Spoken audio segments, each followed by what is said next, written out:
Hello students, today's class for class 10 chapter 6 कर रहे हैं हम एक्सरसाइज 6.2 और 6.2 एक्सरसाइज स्टार्ट करने से पहले मैं आपको थ्योरम बताना चाहती हूँ। Theorem 6.1 that is called BPT theorem. BPT theorem क्या है? नाम पूरा बीपीटी का जो है वो है basic proportionality theorem. BPT basic proportionality theorem. Thales mathematician ने इसको बताया था, that's why it is called Thales theorem also.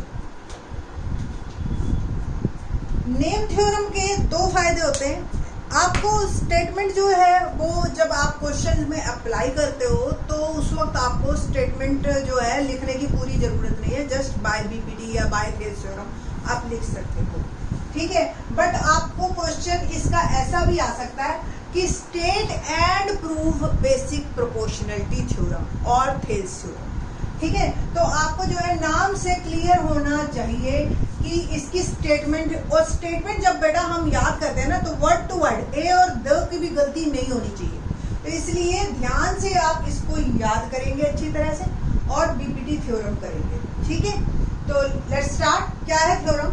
If a line is drawn parallel to one side of a triangle. साथ साथ समझते जाते हैं। एक ट्रायंगल है एबीसी और एक लाइन हमने ड्रॉ की पैरेलल टू वन साइड। ये एक्स वाई सपोज एक लाइन है, ठीक है, या एल लाइन कह लो। Line can be extended from both ways. तो एक एल लाइन है जो कि parallel to one side of a triangle to intersect the other two side in distinct point. दूसरे दो साइड्स को ये दो अलग अलग पॉइंट पे इंटरसेक्ट कर रही है, कट कर रही है। The other two sides are divided in the same ratio, यानी कि इसका और इसका रेशो सेम होगा। ये बेसिक प्रोपोर्शनैलिटी थ्योरम कहती है। ओके, तो लेट्स स्टार्ट। जब भी बेटा थ्योरम हम करते हैं तो उसमें जो है 4 स्टेप हैं, गिवन, टू प्रूव, कंस्ट्रक्शन और प्रूफ, और 5वां स्टेप होता है फिगर। तो इन सब के मिल के नंबर बटे हुए half half half half half half, ठीक है। और इसमें तो स्टेटमेंट के भी मार्क्स मिल जाते हैं। तो आपको स्टेटमेंट एक बार दोबारा बता दूं। If a line is drawn parallel to one side of a triangle to intersect the other two sides in distinct point, the other two sides are divided in the same ratio. Okay, page number 124 पे आपकी NCERT पे given क्या है? L line या DE, आप L भी भूल जाओ पूरा, इसको हम यहाँ पे ही खत्म कर देते हैं। ओके, तो DE in triangle ABC DE parallel BC. देखो जितना हमें चाहिए ना हम उसी चीज को फ्रेम में रखेंगे, बाकी को हम डिलीट कर देंगे। ये ना हो अर्जुन की आपकी तरह पर्टिकुलर चीज पे ही कंसंट्रेट कीजिए। टू मछली की आपकी तरह अर्जुन ने जैसे देखा था। ओके, टू प्रूव जो है अब नेक्स्ट हमारा क्या है? AD upon DB is equal to AE upon EC. AD upon DB AE upon EC. Construction इसकी ध्यान वाली है, करने लायक है और याद रखने लायक है।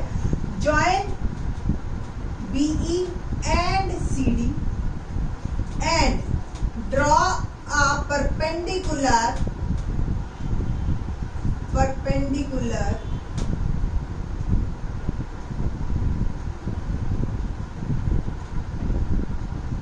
EM on AD और DN on AE। एक बार देख लेते हैं क्या क्या है। BE और CD, EM और DN। DN करना है और CD इसको मैं बाद में करूंगी। जरा थ्योरम को हम पहले समझा देते हैं अच्छी तरह से ताकि आप लोगों को क्लियर रहे कि क्या है थ्योरम, ठीक है जी। तो क्वेश्चन शुरू करते हैं हम एक्सरसाइज का, सॉरी थ्योरम के प्रूफ शुरू करते हैं। क्या है प्रूफ में? सबसे पहले आपको जो देखना है वो देखना है ट्रायंगल एडीई एरिया और area of triangle BDE. 6th class onwards हम पढ़ते आ रहे हैं area of triangle 1/2 base into altitude, ठीक है। इस ADE ट्रायंगल दिखाई दे रही है ये आपको, इसमें बेस AD लीजिए और ऑल्टीट्यूड क्या हो जाएगा EM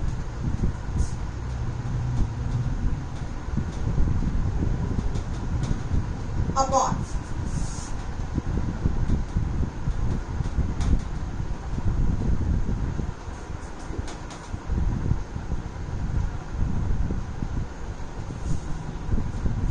BDE ट्रायंगल में देखिए BDE, इसको थोड़ा सा समझने वाली बात है बेटा। एक ऑब्ट्यूज एंगल ट्रायंगल ली सपोज मैंने, ठीक है, ये BD और ये बेस तो BD हो गया, डन। अब इसका ऑल्टीट्यूड क्या होगा, क्या यही EM ऑल्टीट्यूड नहीं बन जाएगा?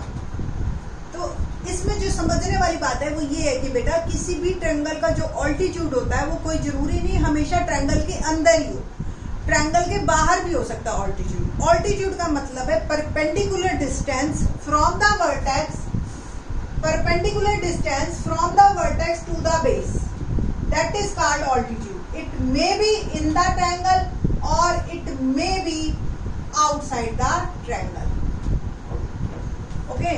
तो ये जो है आपका बाहर भी हो सकता है। तो इन दिस ट्रायंगल BDE जो आपका ऑल्टीट्यूड है सेम है BEM, ओके, तो वो EM ही कंसीडर होगा। बस ये बात आपकी समझने वाली थी। तो it will become AD upon BD, इसको नंबर 1 मार्क कर लीजिए आप। सेकेंड स्टेप जो है हमारा एरिया ऑफ ट्रायंगल ADE और एरिया ऑफ ट्रायंगल CDE। अब आप कहोगे CDE तो दिखाई नहीं दे रहा, तो ये CD को ज्वाइन किया और D से जो बाकी बचा हुआ कंस्ट्रक्शन का मेरा पार्ट था वो मैंने अब कंप्लीट कर दिया। अब आपको समझाने में कोई दिक्कत है नहीं, ओके। नाउ अब ADE ऊपर वाली ही ट्रायंगल और ये देखी हमने CD। अब इस एरिया ऑफ ट्रायंगल ADE कोई जरूरी नहीं हम हमेशा AD ही बेस लें, we can take AE as a base. तो AE आपने बेस लिया और ऑल्टीट्यूड इसका क्या हो गया DM।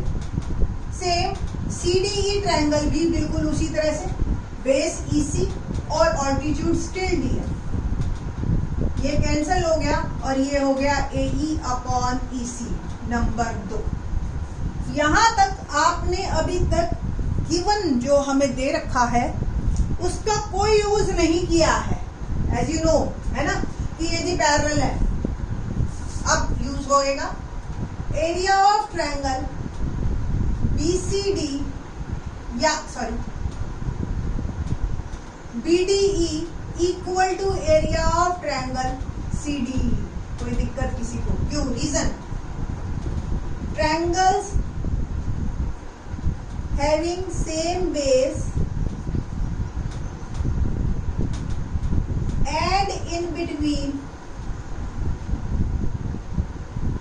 same parallel line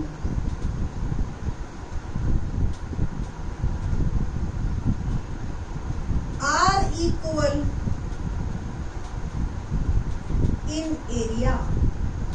ये हमने 9th में थ्योरम याद हो अगर आपको, दो ट्रायंगल्स हैं having same base, DE base है और B एक ये ट्रायंगल हो गई, एक ये, और ये लाइन भी पैरेलल। तो two triangles having same base and in between same parallel line are equal in area. बस ये बात जो है इसका मेजर है बात। अगर ये दोनों बराबर है, आप देखो डिनोमिनेटर दोनों हो गए, न्यूमरेटर तो ऑलरेडी बराबर थे हमारे, तो अब क्या होगा? तो area of triangle ADE upon area of triangle BDE equal to area of triangle ADE upon area of triangle CDE are also equal। ADE और BDE from 1 and 2, ADE BDE किसके बराबर है? AD upon BD। ये किसके बराबर है? AE upon EC, hence proved। ठीक है जी। तो यहाँ पे आपकी BPT थ्योरम कंप्लीट होती है। अब एक क्रॉलरी पार्ट है। क्रॉलरी किसे कहते हैं बेटा? जब एक चीज से दूसरा रिजल्ट निकाल लिया जाए, ठीक ठीक है, दैट इज कॉल्ड क्रॉलरी। ठीक, तो वो क्रॉलरी क्या है बताते हैं आपको, काफी हेल्पफुल रहेगी आपके, बट फिर भी अगर ना भी आपको समझ आए तो भी कोई दिक्कत नहीं है, आप एक बार सुनिए जरूर इसको, क्योंकि ये आपको इफेक्ट डालेगी। हमारा अभी प्रूव हो गया AD upon BD equal to AE upon EC। Corollary क्या कहती है कि इसका और इसका रेशो, जैसे ये 2 है, ये 3 है, ये 4 है, ये 6 है, रेशो सेम है 2/3, ये भी 2/3। तो नॉट ओनली ये रेशो, बल्कि आपका जो है AD अपॉन BD, तो जो रेशो है AD BD की जगह अगर मैं पूरा लिख लूं AB, सेम EC की जगह मैं पूरा लिख लूं AC, यानी कि ये और पूरा, ये और पूरा, क्या ये रेशो भी सेम होंगे? तो पूरा देखिए 2 + 3 5, AE 4, पूरा 6 + 4 10, तो ये भी 2/5, तो ये रेशो भी सेम रहता है, ये कहते हैं क्रॉलरी। ठीक है, इसको एक बार प्रूव करके दिखाते हैं आपको, तभी आपको जो है तसल्ली होगी। ये हमें प्रूव्ड है बीपीटी थ्योरम से। इसका रेसिप्रोकल ले लीजिए, जो रेशो इसका होगा वही रेसिप्रोकल का भी होगा। एडिंग 1 बोथ साइड, तो BD अपॉन AD +1 और EC अपॉन AE +1। एलसीएम लीजिए AD, तो BD + AD और AE EC + AD। BD + AD देख रहे हो आप कितना बना AB, EC + AE कितना बना AC। ये रेशो भी सेम है, कोई दिक्कत नहीं है, ये ठीक है। और आप अगर इसको रेसिप्रोकल ले लोगे तो और ज्यादा आपको अच्छा सा दिखेगा। हेंस प्रूव्ड क्रॉलरी कि not only sides are in proportion, पूरी जो साइड है वो भी सेम प्रोपोर्शन में होती है। ठीक है जी, तो इस तरीके से आपकी ये बीपीटी थ्योरम और उस पे क्रॉलरी हो गई। अब हम करेंगे इस पे बेस्ड ही क्वेश्चन। क्या है क्वेश्चन हमारे पास? Let's see question, exercise 6.1, question number 1। बहुत इजी क्वेश्चन है, आपको इससे आप काफी कुछ फाइंड आउट कर सकते हो। जैसे in this figure DE parallel BC given है, फिगर है ये, फर्स्ट का फर्स्ट पार्ट कर रही हूँ, ABC DE 1.5 B 1, और ये हमें EC फाइंड आउट करना है। लेट इट बी X या EC रहने में कोई दिक्कत नहीं, निकालना ही है।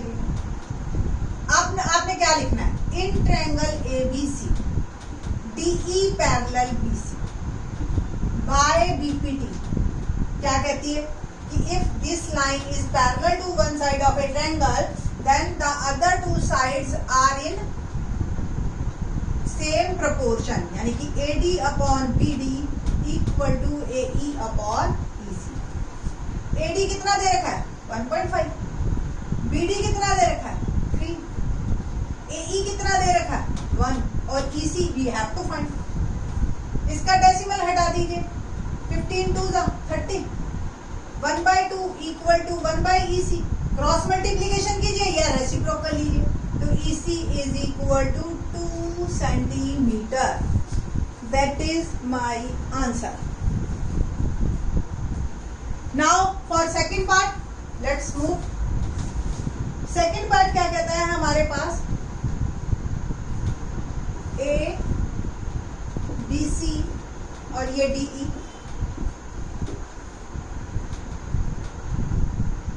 7.2 1.8 5.4, और हमें AD निकालना है।